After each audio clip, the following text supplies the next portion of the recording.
Welcome. This is Radio Pras.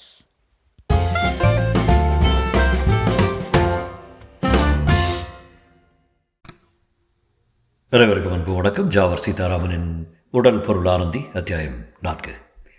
சீதாவுக்கு ஒன்றுமே புரியவில்லை. அந்த பின்னிரவு வேளையில் அந்த வீட்டு மாடி அறையிலே அவள் சற்றும் எதிர்பார்க்காத ஒரு காட்சி அவளை எதிர்நோக்கி நின்றது.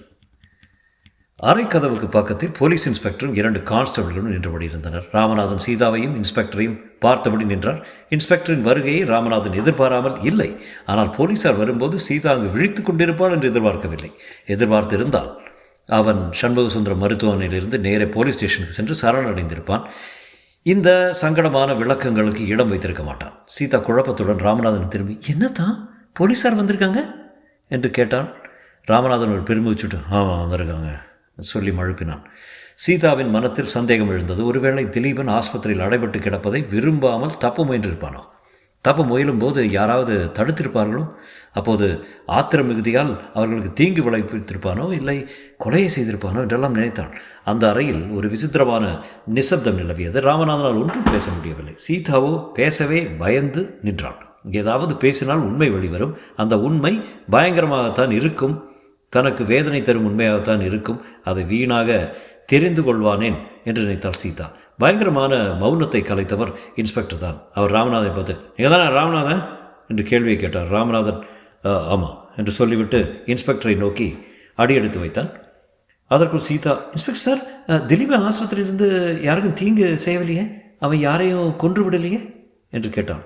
இன்ஸ்பெக்டர் ஏளனம் புன்னகை செய்தபடி, திலீபன் யாரையும் கொல்லலை, திலீபன் தான் சுடப்பட்டான் என்று கூறிவிட்டார். திலீபன் சுடப்பட்டான் என்று கேள்விப்பட்டதும் சீதாவுக்கு நிலை கொள்ளவில்லை. கால்கள் நழுவது போலவும் நாள் ஒரு இருண்ட கிணற்றில் தொடர்ந்து விழுந்து கொண்டே இருப்பது போலவும் தோன்றியது. கண்ணீரோடும் கவலையோடும் இடையிடையே ஊசலாடும் நம்பிக்கையோடும் இந்நாள் வரை வாழ்ந்து வந்தாள். திலீபன் மாறுவான், அவன் மாறி ஒரு நாள் வீடு திரும்புவான், அப்போது அவனை அடைந்து வாழ்வோம் என்று நம்பியிருந்தால் அந்த நம்பிக்கை மண்ணாகிவிட்டது என்ற நினைப்பு எழவும் உணர்வற்று தரையில் சாயப்போனாள். அவளை அப்படியே தாங்கி பிடித்தான் ராமநாதன். அத்தான் என்று அவள் தோளில் சாய்ந்து அழுதாள் சீதா. இன்ஸ்பெக்டர் இனியும் தாமதம் செய்வது தம் கடமைக்கு பொருந்தாது என்ற உணர்வோடு ராமநாதன் நெருங்கினார். ஸோ ராமநாதன், டாக்டர் சண்முகசுந்தரம் ஸ்டேஷனுக்கு ஃபோன் பண்ணியிருந்தார், திலீபனை சுட்ட குற்றத்துக்காக உங்களை கைது செய்கிறேன் என்று வார்த்தைகளை கூறினார். சீதாவுக்கு இன்ஸ்பெக்டரின் அந்த வார்த்தைகளில் பெரிய அதிர்ச்சியை தந்தன.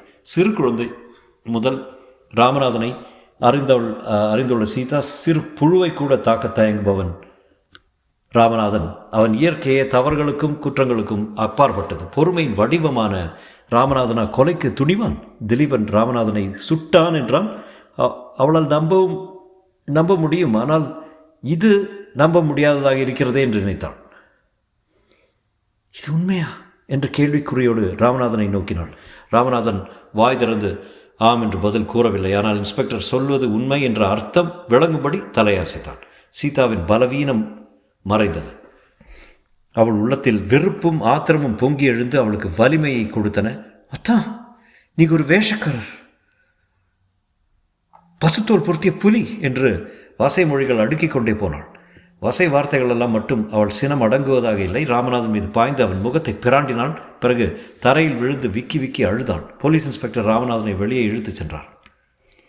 சீதா தன்னுடைய ஆத்திரத்தாலும் மனக்குழப்பத்திலும் இன்ஸ்பெக்டரிடம் ஒரு முக்கியமான கேள்வியை கேட்க மறந்து போனாள்.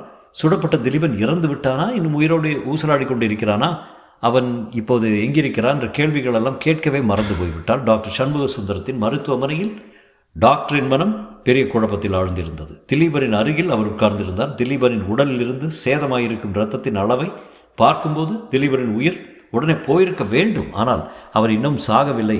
அவனுக்கு ஞாபகம் திரும்பவில்லை. உயிர் போகாமலும் உயிர் பிழைக்காமலும் ஒரு 2 கட்ட நிலையில் இருந்தான் திலீபன். டாக்டர் சண்முகசுந்தரம் ரத்தம் செலுத்தி அவனை பிழைக்க வைக்க முயன்றார். ஆனால் திலீபன் உடல் அவர் செலுத்திய இரத்தத்தை ஏற்றுக்கொள்ள மறுத்துவிட்டது. இது டாக்டர் சண்முகசுந்தரத்துக்கு பெரிய ஆச்சரியமாக இருந்தது. திலீபனின் உடலுக்கே சுயசித்தம் இருந்து அது மாற்று இரத்தத்தை ஏற்றுக்கொள்ள மறுப்பது போல் தோன்றிற்று. அவர் படித்திருந்த உடற்கூறு சாத்திரத்தின் சட்ட திட்டங்களின்படி இது நம்ப முடியாத விஷயமாக இருந்தது. 2-3 முறை ரத்தம் செலுத்தி பார்த்தார். ரத்தம் உள்ளே செல்லவில்லை, வெளியே தள்ளப்பட்டு கசிந்து வந்தது. ஆனால் திலீபன் உடல் ரத்தம் சேதமானதற்கு அறிகுறியான எந்தவித அடையாளங்களையும் காட்டவில்லை. திலீபன் ஒரு தூங்கும் மனிதன் போல நிம்மதியாக கிடந்தான். இது வைத்திய சாஸ்திரத்துக்கே ஒரு புதுமையாக இருந்தது. ஆனால் திலீபன் பற்றிய விஷயம் எதுதான் ஆச்சரியமாக இல்லை. டாக்டர் சண்முக சுந்தரம் அந்த அறைக்கு சரியான பாதுகாவல் அமைத்துவிட்டு வெளியேறினார். இது விஷயமா மற்ற டாக்டரோடு கலந்து பேசலாமா என்று நினைத்தார். ஆனால் அவர்கள் உமக்கு வயதாகிவிட்டது, மூளை பழுதாகிவிட்டது என்று கேலி செய்வார்கள். என்ன செய்வது என்ற பயமும் உடனடியாக மனத்தில் எழுந்தது. சிக்கலான பிரச்சனைகளை சமாளிப்பதற்கு அவற்றை மறப்பதே வழி என்ற முடிவுக்கு வந்தார் டாக்டர். பொழுது விடிந்தது. தினசரிகள் திலீபன் சுடப்பட்ட விஷயத்தையும் அதற்கு காரணம் காதல் போராட்டம் தான் என்பதையும் சுவையாக பல பத்திகள் வரைந்திருந்தன. ராமநாதன் வீட்டில் பத்திரிகை நிருபர்கள், போலீஸ் நடமாட்டமும் அதிகரித்தது. சீதாவுக்கும் மீனாட்சி அம்மாளுக்கும் இது எல்லையில்லா வேதனையை கொடுத்தது. வாழ்வில் ஆரம்பம் முதல் கஷ்டங்களையே அனுபவித்து பழகிய மீனாட்சி அம்மாளுக்கு தன் மகன் சுடப்பட்ட செய்தி, அதுவும் ராமநாதன் அதை செய்தான் என்ற உண்மை மிகவும் கலக்கத்தை கொடுத்தது. மீனாட்சி அம்மாளும் சீதாவும் ஆஸ்பத்திரிக்கு சென்றனர் திலீபனை பார்க்க. திலீபன் எந்த உணர்வும் இல்லாமல் படுத்திருந்தான். அவனுக்கு ரப்பர் குழாய் வழியாக உணவு செலுத்தப்பட்டு வந்தது. அவர்களால் அவனோடு பேசவோ உரையாடவோ முடியவில்லை. தன்னுடைய மகனின் விசித்திரமான நிலையை பார்த்து கண்கலங்கி நின்றாள் மீனாட்சி அம்மாள். விசாரணை தினத்தன்று கோர்ட்டில் பெருங்கூட்டம் சேர்ந்திருந்தது. ராமநாதன் குற்றவாளி கூண்டுக்கு அழைத்து வரப்பட்டான். ஒரு நடைப்பிணம் போல் அழைத்து வரப்பட்ட ராமநாதன் தன் பார்வையை கோர்ட்டில் அமர்ந்திருக்கும் திலீபனின் தாய் மீதும் சீதாவின் மீதும் செலுத்தினான். மனம் துணுக்குற்றது. பயிற்சியாலும் பண்பாலும் இந்த குற்றவாளி கூண்டிலே நிற்கும் நிலையை அவன் அடைய வேண்டியவன் அல்ல. தடுக்க முடியாத சக்திகள் ஒன்றன் பின் ஒன்றாக தன்னை இந்த நிலைக்கு கொண்டு வந்து நிறுத்திவிட்டன என்பதை எண்ணும்போதுதான் அவனுக்கு மனித கண்ணற்ற கருணையற்ற விதி என்று மாபெரும் சக்தியின் கைப்பொம்மை என்ற உண்மை தெரிந்தது. நீதிமன்றத்தில் வக்கீலாக பணியாற்ற படித்தவன் இன்று அதே நீதிமன்றத்தில் குற்றவாளியாக நிற்க வேண்டிய நிலையை அடைந்து விட்டான். இவ்வாறு அவன் சிந்தனையில் ஈடுபட்டு இருக்கும்போது நீதிபதிகள் ஆசனத்தில் வந்து அமர்ந்தார். நீதிபதியாக வந்து அமர்ந்த மணிவாசகம் அவனுடைய மாமா ராமலிங்கத்தின் நெருங்கிய நண்பர். ராமநாதனிடம் மிகவும் அன்பு செலுத்தியவர். ராமநாதன் குடும்பத்துக்கு மிகவும் வேண்டியவர். அவர் முகத்தை ஏறெடுத்து பார்க்கவும் ராமநாதனுக்கு வெட்கமாக இருந்தது. நீதிபதி மணிவாசகம் கம்பீரமாக கோர்ட்டை ஒரு முறை பார்த்தார். மகள் சீதாவோடு சோகமே உருவாக உட்கார்ந்திருக்கும் தன் நண்பர் ராமலிங்கத்தை பார்த்தார். ராமலிங்கம் தலையை கவிழ்த்து கொண்டார். எப்படி வாழ்ந்த குடும்பம் எப்படி ஆகிவிட்டது என்ற நினைப்பு நீதிபதியின் மனத்தில் எழுந்தது. ஆனால் அடுத்த வினாடியே நான் இந்த வழக்கை விசாரிக்கப் போகும் நீதிபதி என்ற எண்ணம் எழுந்தது. உடனே தன் உணர்ச்சிகளையும் பாசத்தையும் கழட்டி வைத்துவிட்டு நீதியின் யந்திரமாக மாறினார் மணிவாசகம். விசாரணை தொடங்கி வழக்கப்படி நடக்க வேண்டிய சட்ட சடங்குகள் நிறைவேறின. ராமநாதன் சார்பில் ஒரு பிரபல திறமைசாலியான வக்கீல் அமர்த்தப்பட்டிருந்தார். அவர் பேச எழும்போது ராமநாதன் குறுக்கிட்டான். நீதிபதி அவர்களே, எனக்கு வக்கீல் தேவையில்லை என்றான். இது ராமநாதனின் மாமா ராமலிங்கத்துக்கும் பேச எழுந்த வக்கீலுக்கும் திகைப்பை உண்டு பண்ணிற்று. எப்படியாவது ராமநாதனை விடுதலை செய்ய வேண்டும் என்று அதிக பணம் கொடுத்து ராமலிங்கம் அந்த வக்கீலை நியமித்திருந்தார். ஆகிய ராமநாதன் சார்பில் எழுந்த வக்கீல், நீதிபதி அவர்களே, குற்றவாளியின் மூளை சரியான நிலையில் இல்லை என்பதை என் வாதமாகையால் அவர் விருப்பத்தை கேட்டோ அல்லது அவர் வாக்குமூலத்தை கொண்டோ எந்தவிதமான முடிவுக்கும் வர முடியாது என்று ஆட்சேபித்தார். இந்த வாதத்தை கேட்ட ராமநாதன் ஒரு சோக புன்னகை புரிந்தான். கண்ணியமான குரலில் அமைதியாக நீதிபதியை நோக்கி அவன், நீதிபதி அவர்களே, எனக்கு எந்த விதமான மூளைக்கோளாறும் இல்லை. நானும் வக்கீலுக்கு படித்தவன் தான். என் கட்சியை நானே வாதாட முடியும். அதுக்குள்ள திறமை எனக்கு இருக்கிறது. ஆனால் நான் விரும்புவது விடுதலை அல்ல, தண்டனை தான். திலீபனை சுட்டது நான் தான் என்று நானே ஒப்புக்கொண்ட போதும் நான் சுட்டதை கண்ணால் பார்த்த சண்முக சுந்தரமும் அவர் சிப்பந்திகள் இருக்கும்போது நீதிமன்றத்தின் வேலை எளிதில் முடிய வேண்டியதானே என்றார். நீதிபதி, ராமநாதன், சட்டப்படி விசாரணை நடத்தி முடிவுக்கு வருவதுதான் ரூல் ஆஃப் லா. ஆகையால் விசாரணை நடந்துதான் தீர வேண்டும். நீங்கள் ஏன் திலீபனை சுட்டீர்கள் என்று சொல்ல முடியுமா? நீங்கள் போலீசார் முன்னிலையிலும் மாஜிஸ்ட்ரேட் முன்னிலையிலும் எந்தவித வாக்குமூலமும் கொடுக்க மறுத்துவிட்டீர்கள் என்று தெரிய வருகிறது. நீங்கள் உங்களை காப்பாற்றிக் கொள்ள சற்றும் விரும்பாதது ஆச்சரியமாக இருக்கிறது. நீங்கள் சுய அறிவுடன் பேசுகிறீர்களா அல்லது உங்கள் வக்கீல் சொன்னது போல உங்களுக்கு மூளை சரியில்லையா என்பதை சந்தேகிக்க தோன்றுகிறது என்று கூறினார். ராமநாதன் கோர்ட்டில் உட்கார்ந்திருக்கும் தன்னுடைய மாமா சீதா திலீபனின் தாயான மீனாட்சி அம்மாள் முதலியவர்களை ஒரு முறை பார்த்தான். அங்கு ராமநாதன் தரவிருக்கும் வாக்குமூலத்தை பதிவு செய்ய காத்திருக்கும் பத்திரிகை நிருபர்களை பார்த்தான். பிறகு ஒரு முடிவுக்கு வந்தான். நீதிபதியை நோக்கி, நீதிபதி அவர்களே, எனக்கு என்ன தண்டனை வேண்டுமானாலும் கொடுங்கள், அக்கறை இல்லை. இப்போது எனக்கு மூளை சரியில்லை என்று பிரச்சனை எழுந்திருக்கிறது. இன்னும் திலீபனை நான் ஏன் சுட்டேன் என்பதற்கு நான் காரணங்கள் கொடுக்க தொடங்கினால் என்னை பைத்தியம் என்றே கூறிவிடும். உலகம் நான் சொல்வதை யாரும் நம்ப மாட்டார்கள். அதை யாரும் நம்பவும் முடியாதுதான். ஏன் நானே நம்ப முடியாமல் தவிக்கிறேன் என்று தரக்கூடிய காரணங்கள் பகுத்தறிவுக்கும் விஞ்ஞானத்துக்கும் பொருத்தமானவை. 20ஆம் நூற்றாண்டு மக்கள் கண்ணால் காண்பது உண்மை, காதால் பகட்டு அல்லது ஸ்பர்சித்து உணர்வது தான் உண்மை என்று நம்பி வாழும்போது நான் கூறப்போகும் எதையும் நம்ப மாட்டார்கள். விண்ணுக்கும் மண்ணுக்கும் இடையே எவ்வளவோ இருக்கின்றன என்று ஷேக்ஸ்பியர் வாக்கியத்தின் உண்மையை உணர்ந்தவர்கள் ஒருவேளை என்னை நம்பலாம். இந்த ரகசியம் என்னோடு மடிவதை மேல். ஆனால் ஒரே ஒரு வேண்டுகோள், திலீபன் உயிர் பெற்று வாழ்ந்தால் அவனை சிறையில் வைத்திருக்க வேண்டும். அவனை யாரும் நெருங்கக்கூடாது. அப்படி அவன் இறந்து விட்டால் அவனை தயவுசெய்து புதைக்கக்கூடாது. அவனை எரித்து விட வேண்டும் என்று கூறி முடித்தான். இந்த வாக்குமூலத்தை கேட்டவுடன் கோர்ட்டில் எல்லோரும் ராமநாதன் ஒருவித பைத்தியமோ என்று தான் எண்ணினார்கள். ஆனால் நீதிபதி மணிவாசகம் மட்டும் ஒரு வினாடி சிந்தித்தபடி இருந்தார். பிறகு ராமநாதனை நோக்கி, உங்கள் விளக்கம் நம்ப முடியாதவே இருக்கட்டும், பரவாயில்ல. நான் உங்களை பைத்தியம் என்று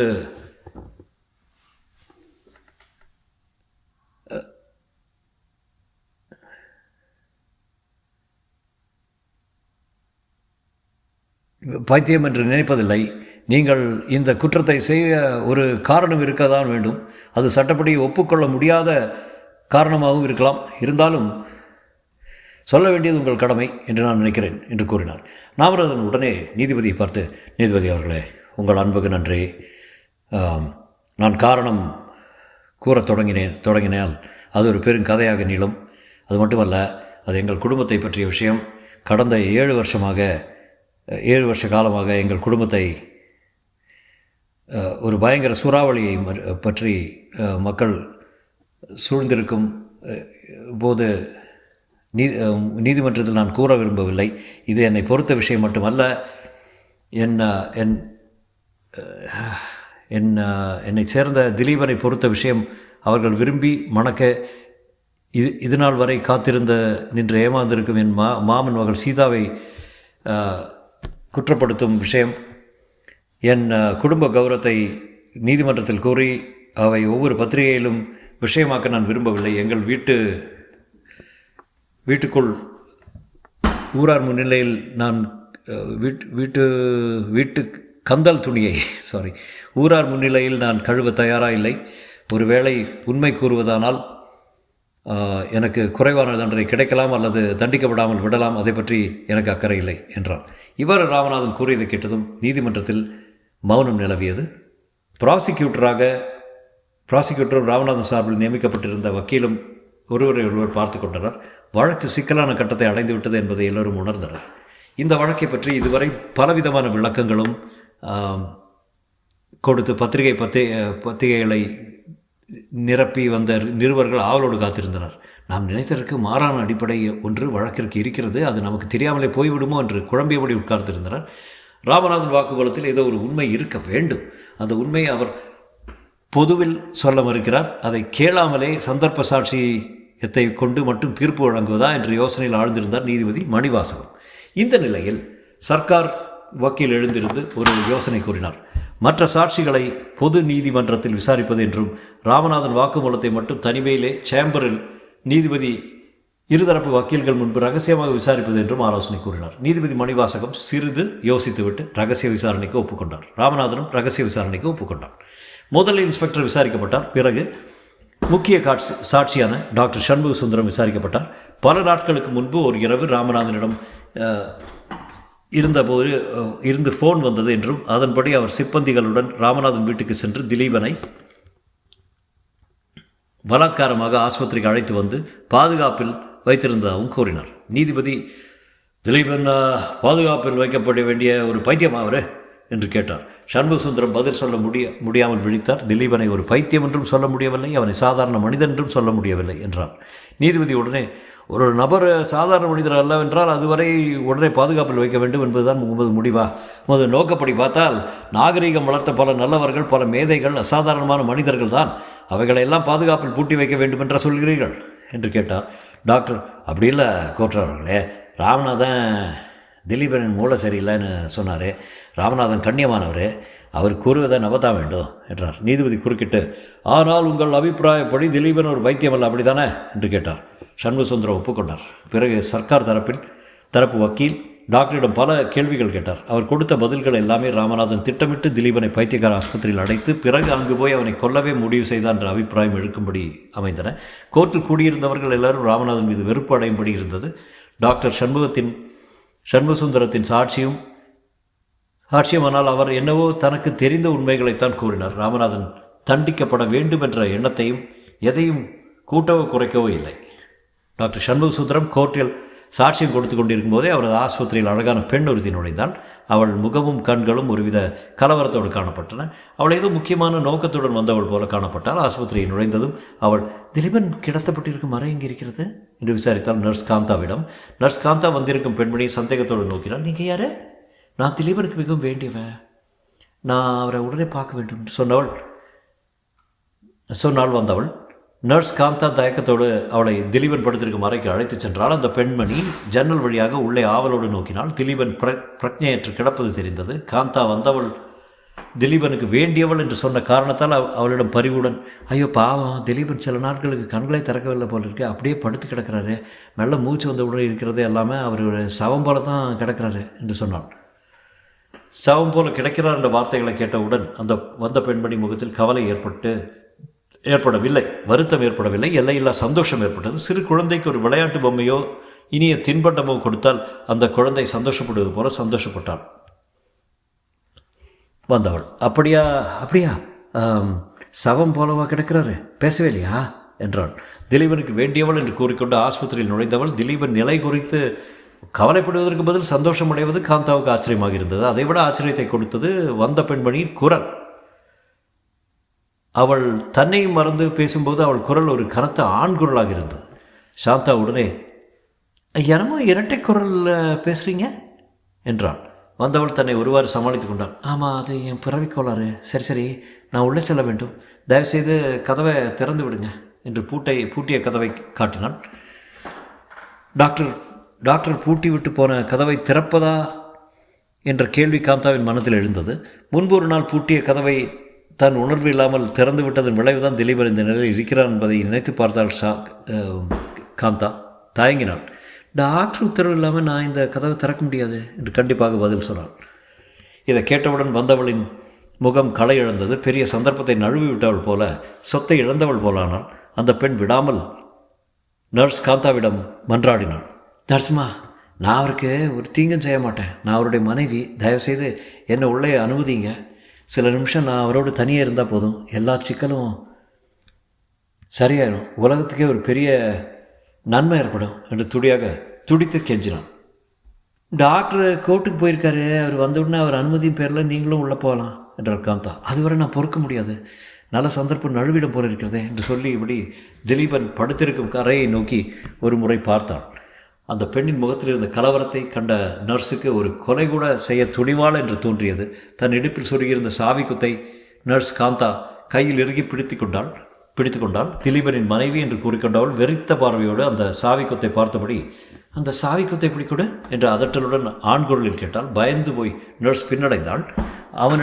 அவளிடமிருந்து சாவி குத்தை பிடுங்கும் நோக்கத்துடன் வந்தவள் நர்ஸை நோக்கி முன்னேறினாள். திடீரென்று திலீபன் பூட்டப்பட்டிருக்கும் அறையிலிருந்து ஒரு சப்தம் எழுந்தது. அந்த சப்தம் பெரும் கூச்சலும் உள்ள 4 எழுத்து வார்த்தை தான் அந்த சப்தம். ஆனந்தி, ஆனந்தி என்று திலீபன் குரல் அழைப்பது கேட்டது. திலீபனின் மனைவி என்று கூறி வந்த பெண்மணி உடனே விற்றென்ற ஆத்திரத்துடன் அறை பக்கம் திரும்பி, நான் ஆனந்தி இல்லை என்று அறையில் படுத்திருக்கும் திலீபனை நோக்கி கதறினாள். அறையினுள் கட்டிலில் படுத்திருந்த திலீபன் அசையவில்லை. அவன் கண்களை மூடியபடி இருந்தன. அவன் சவம் போலத்தான் கிடந்தான். ஆனால் கண்கள் மூடிய நிலையில் அசைவற்ற அவன் முகத்தில் ஒரு குரூரமான புன்னகை படர்ந்தது. அவன் உதடுகள் பின்வரும் வார்த்தைகளை தெளிவாக உச்சரித்தன பெண் குரலில். என் உடல் பொருள் எல்லாம் நீதான் ஆனந்தி, என் உடல் பொருள் ஆனந்தி நீ அல்லவா? இதை வெளியிலிருந்து கேட்ட பெண் உடல் பொருள் ஆனந்தி என்ற ஒருமுறை திருப்பி சொல்லிவிட்டு அழுதபடி ஆஸ்பத்திரியை விட்டு ஓடினாள். நர்ஸ் காந்தா ஒன்றுமே புரியாமல் இந்த நாடகத்தை பார்த்தபடி திகைத்து நின்றாள். தொடரும்.